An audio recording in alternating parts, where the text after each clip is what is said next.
Hello, guys, and welcome to this next little installment in our Hungarian story time. This time, I would like to tell you a little story actually from my own family.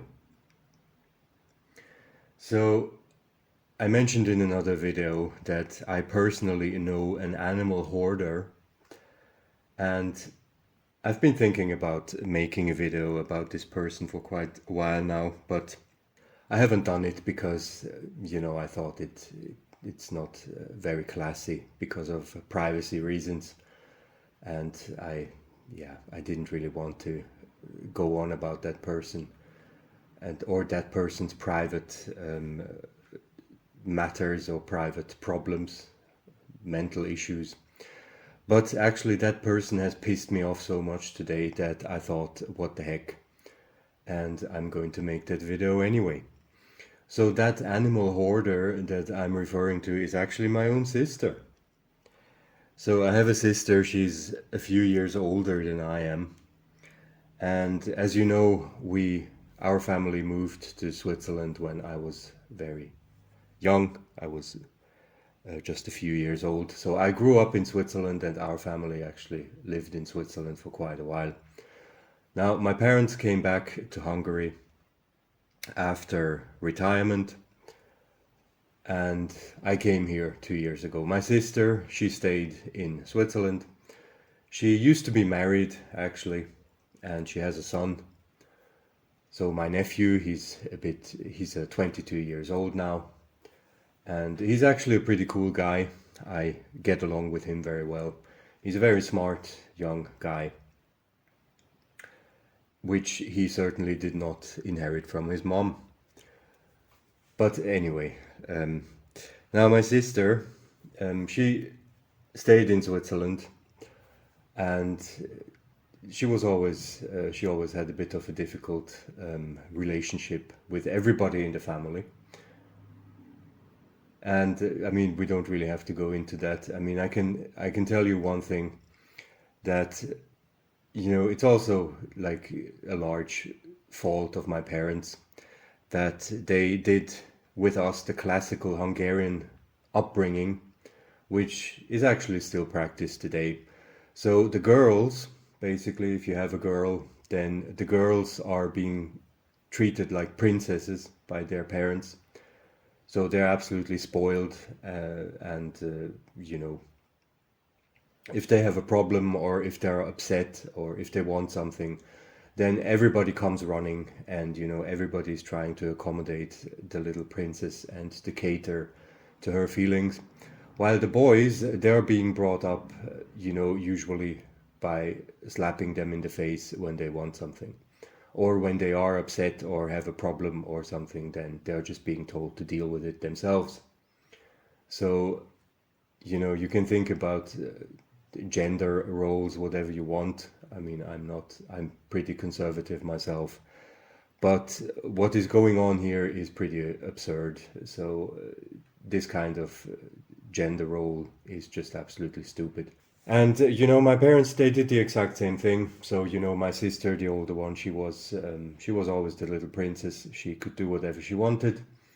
She got spoiled, and she just grew up with a mindset that basically everybody else is just there for her personal gain, and everybody has to accommodate her and to cater to her feelings.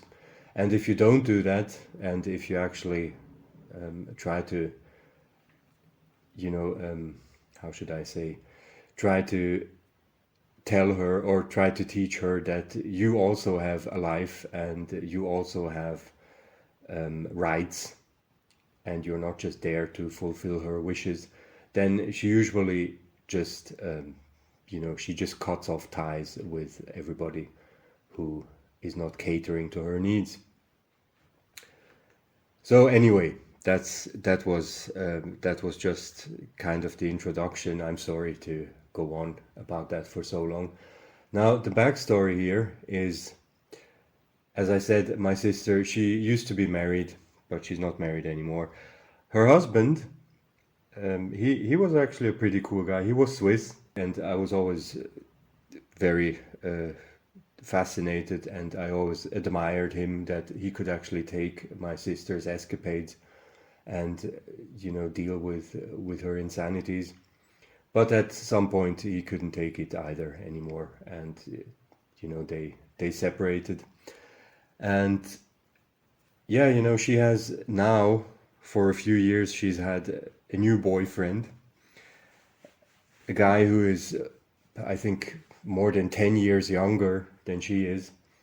And I think I've met him a few times, and in English, I think he is what you would call a simp.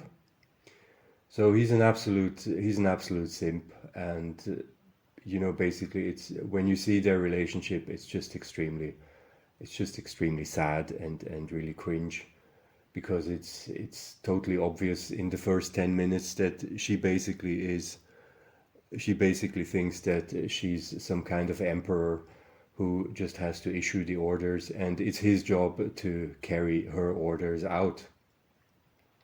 But hey, look, if that's what he wants, like, that's none of my business. So these two, they actually had the brilliant idea last year that they actually want to move to Hungary as well. So what they did now was they found a house with a large property, which is around 20 kilometers from here. And they found that almost a year ago. Or no, actually, it was around half a year ago. And what they've been doing several times now is that they went to my parents, and my parents just live like 15 minutes on foot from my place. They went to my parents and, for accommodation, and they kept tinkering at that house that they bought. Because that house is totally fucked up, like it's basically a ruin, so it needs to be completely renovated. It's not even connected to the water system or to the electricity. So there's a lot of work to be done. And now my sister,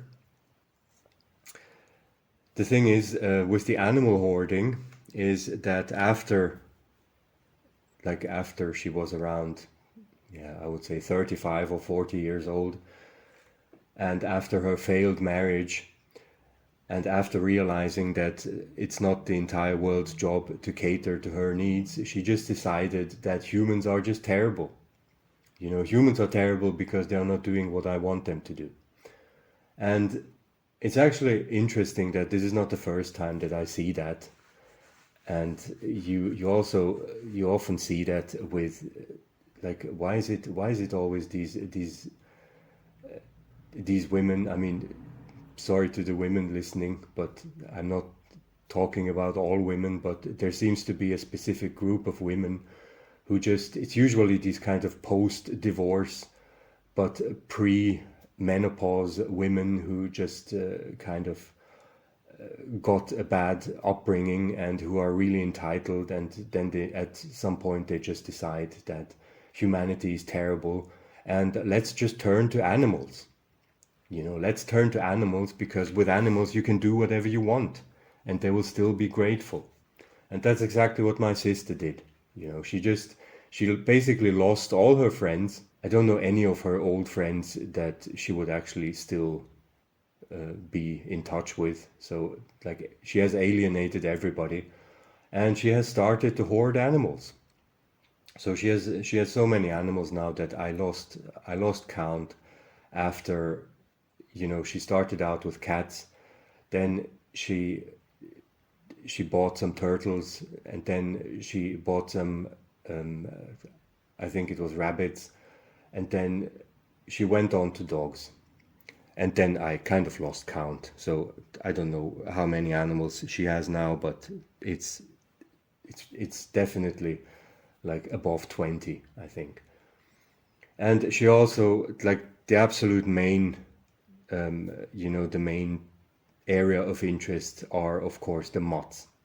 So she has 3 mutts, and I've seen those animals twice now, and actually today I've seen them for the third time. So two of these assholes are kind of medium-sized.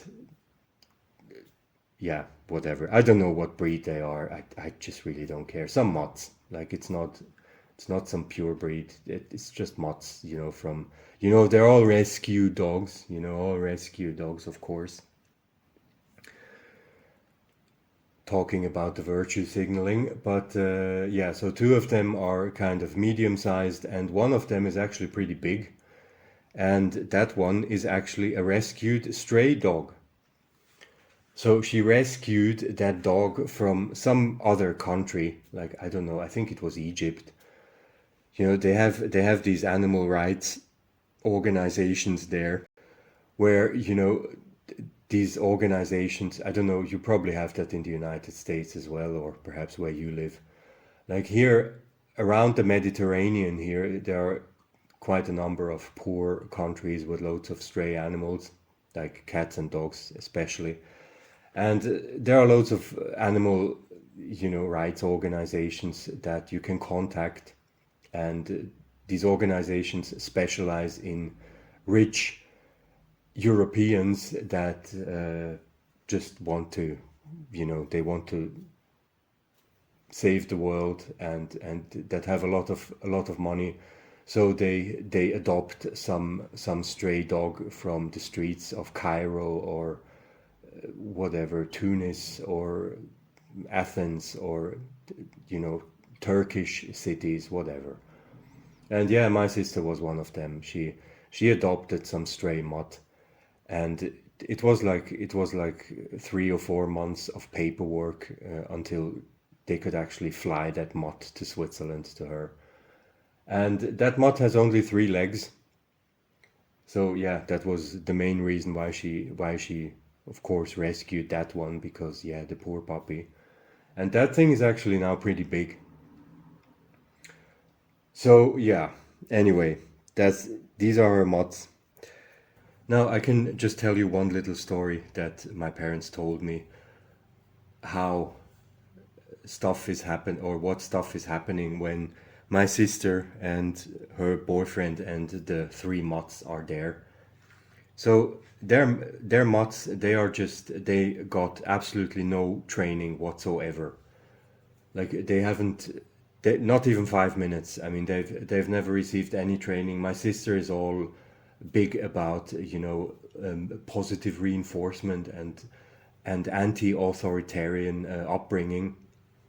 So she has basically just not trained them at all, and she's a big believer in they should just enjoy their freedom and do whatever they want.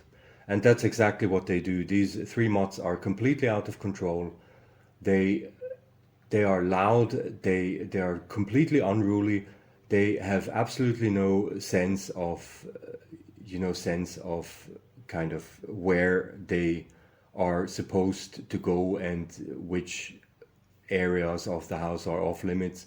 They shit everywhere. They piss everywhere. In the house, outside of the house, doesn't matter. And they beg for food all the time. Like you cannot sit down to have lunch or dinner and have 5 minutes of quiet. They are jumping up at you, you know begging for food, licking your legs. It's scratching your pants. They're just absolutely catastrophic, barking at you until you give them something.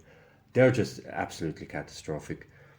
And once, actually, they also sleep in the bed, of course, together with my sister and her simp boyfriend. And so once, actually, when my sister was here, or was at my parents' place, then one of the dogs actually puked into the bed.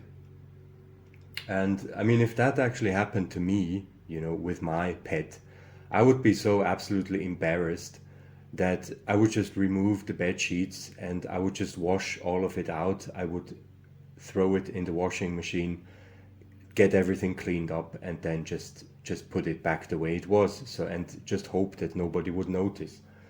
Well, what do you think my sister did? She removed the bed sheets and she didn't even wash the puke out of the bed sheets. She just threw it. She threw the whole bunch of the bed sheets just in front of the washing machine. And then she told my mom that, yeah, the dog puked on the bed sheets and she should just wash the stuff then someday. I mean, you just it's just so appalling. I mean, it's just unbelievable. And she didn't even have the courtesy to actually, put it in the washing machine, push the button, and just wash the filth out of it. So yeah, that's these are the stories, and this happens. Something like that apparently happens every day there.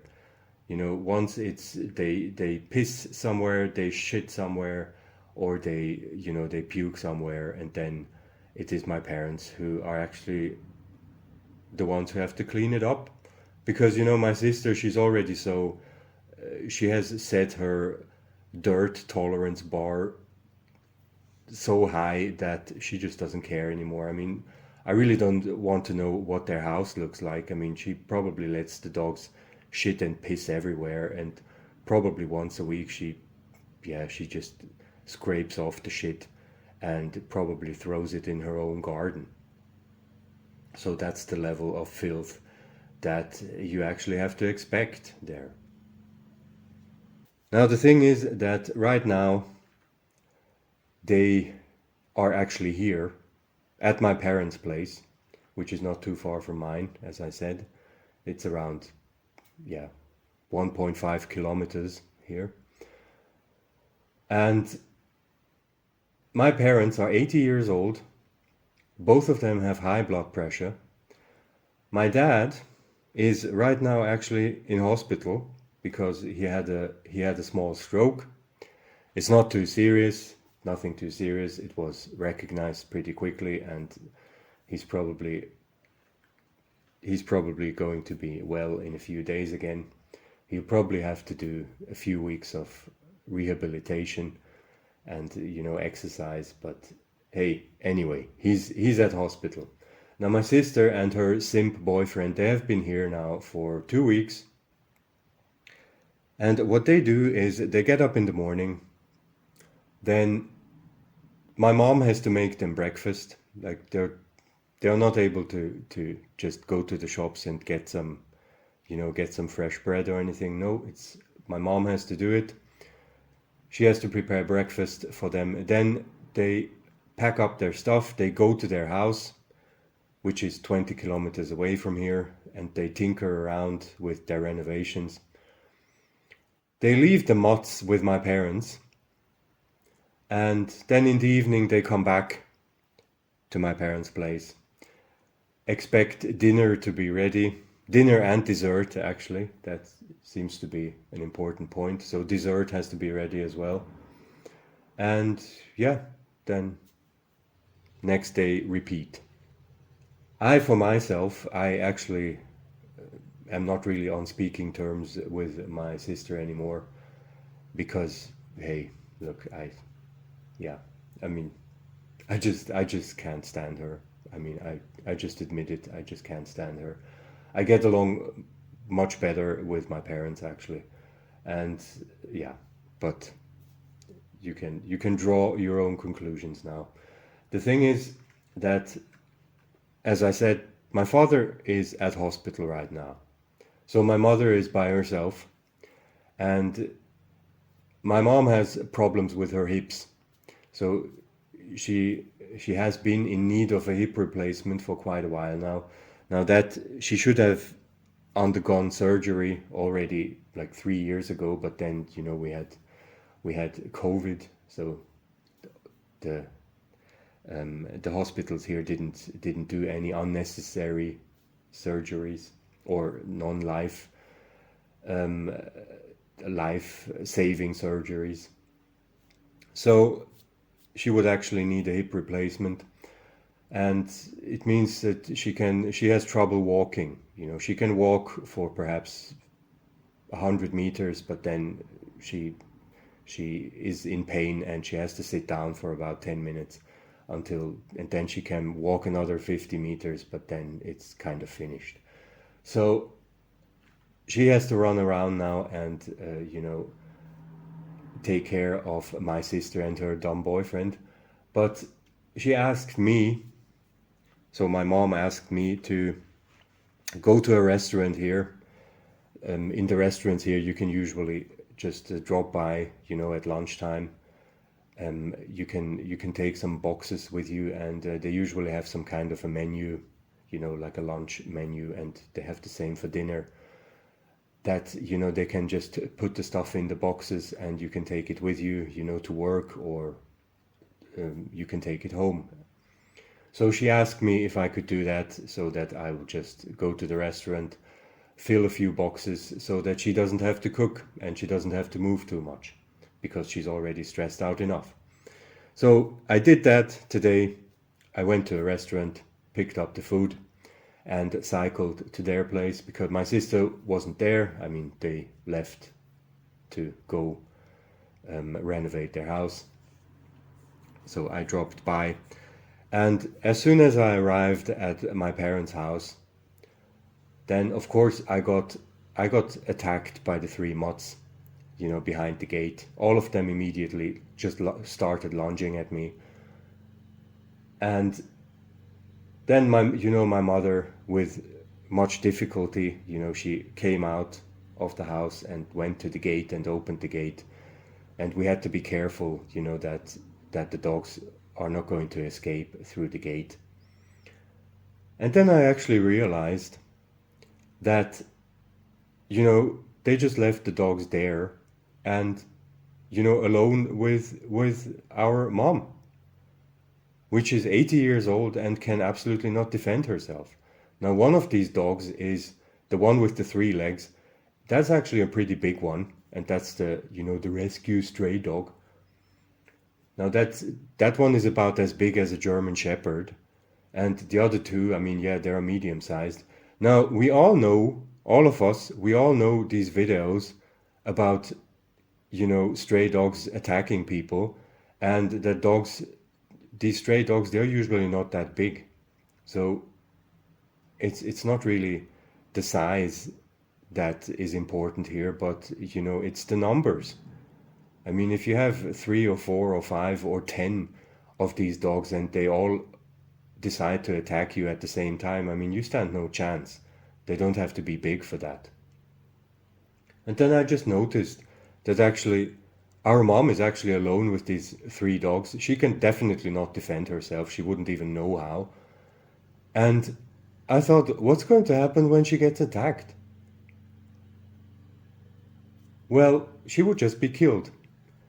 And I mean, this is something that apparently doesn't even cross my sister's mind, because she's exactly one of those dog nutters who would just say, yeah, but I mean, that's just absurd. Like, my little darlings, I mean, they have never attacked anybody.